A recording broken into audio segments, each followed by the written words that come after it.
wabarakatuh. Apa kabar anak-anak ibu yang cantik-cantik dan ganteng-ganteng?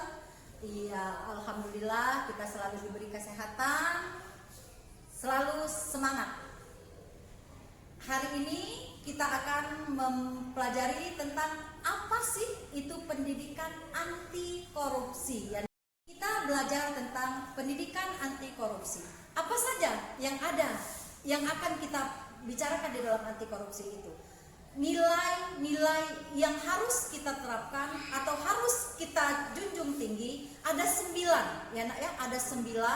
Pertama, tanggung jawab, disiplin, jujur, sederhana, kerja keras, mandiri, adil, berani, dan peduli. 9 nilai yang harus kita tanamkan dalam diri kita untuk mencegah anti korupsi itu sendiri. Pertama, tentang bertanggung jawab. Tanggung jawab adalah melaksanakan tugas dengan sungguh-sungguh dari orang lain untuk diri kita sendiri, sehingga selesai dan sanggup menanggung resiko apa yang kita kerjakan atau apa yang kita perbuat. Itu yang disebut dengan tanggung jawab. Tanggung jawab itu ada 2. Pertama, tanggung jawab kepada diri kita sendiri, dan kedua, tanggung jawab kepada orang banyak atau kepada kelompok. Bentuk-bentuk tanggung jawab itu sendiri anak-anak bisa kalian lihat di depan, di layar depan, bisa kalian lihat, pahami, silakan. Perbuatan tanggung jawab itu dalam kegiatan sehari-hari itu ada bermacam-macam. Silakan nak diperhatikan dan dipahami, terapkan dalam kehidupan kalian. Contoh perbuatan yang tidak bertanggung jawab dan contohnya bisa kalian pahami, bisa kalian lihat, perhatikan dengan seksama nak ya. Pendidikan anti korupsi yang tidak kalah penting adalah tentang disiplin. Disiplin adalah ketaatan pada peraturan, kemudian disiplin tersebut terbentuk melalui serangkaian proses. Bentuk-bentuk disiplin ada 5. Disiplin pribadi, disiplin sosial, disiplin nasional, disiplin ilmu, dan disiplin tugas. Disiplin yang terbentuk dari dorongan nurani disertai keikhlasan untuk melakukannya, salah satunya adalah disiplin untuk belajar di waktu yang sudah ditentukan sendiri. Itu adalah disiplin pribadi.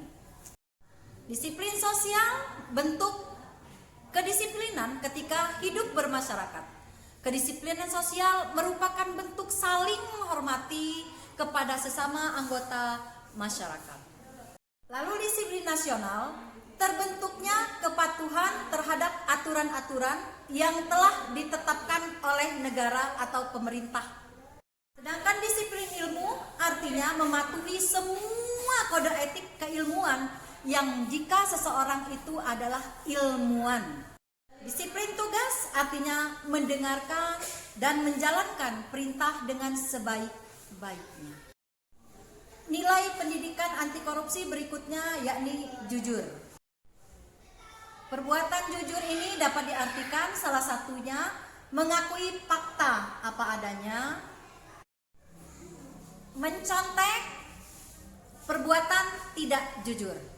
Jika tidak jujur berarti korupsi ya nak ya.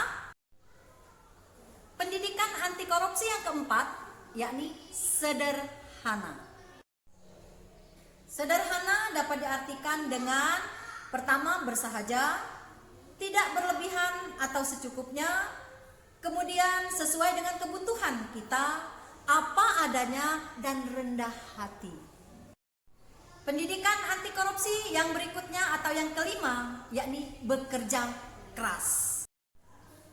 Bekerja keras berusaha melakukan sesuatu dengan sepenuh hati, dengan maksud agar mampu mencapai tujuan semaksimal mungkin. Pendidikan anti korupsi berikutnya yang keenam adalah mandiri. Mandiri adalah perilaku yang aktivitasnya diarahkan kepada diri kita sendiri nak. Sedangkan anti korupsi yang ketujuh adalah adil. adil. Adil adalah suatu sikap yang tidak memihak dan sama rata. Contoh perilaku adil dapat kalian lihat nak di layar. Perilaku adil terdapat di dalam butir-butir Pancasila, yakni sila kelima dari Pancasila. Pendidikan anti korupsi berikutnya yang ke-8, berani. Berani merupakan sifat yang mendorong manusia untuk bertindak dengan penuh tanggung jawab. Sedangkan pendidikan anti korupsi berikutnya yang harus kalian pahami tentang peduli. Peduli adalah salah satu karakter yang positif dan harus kita semua miliki. Anak-anakku, dengan yang Ibu jelaskan dan Ibu paparkan tadi, mudah-mudahan kalian bisa memahami pendidikan anti korupsi itu yang bagaimana, dan terapkanlah dalam diri kalian 9 nilai-nilai anti korupsi itu ya nak ya. Dan Ibu akhiri, wabillahi taufiq wal hidayah, wassalamualaikum warahmatullahi wabarakatuh.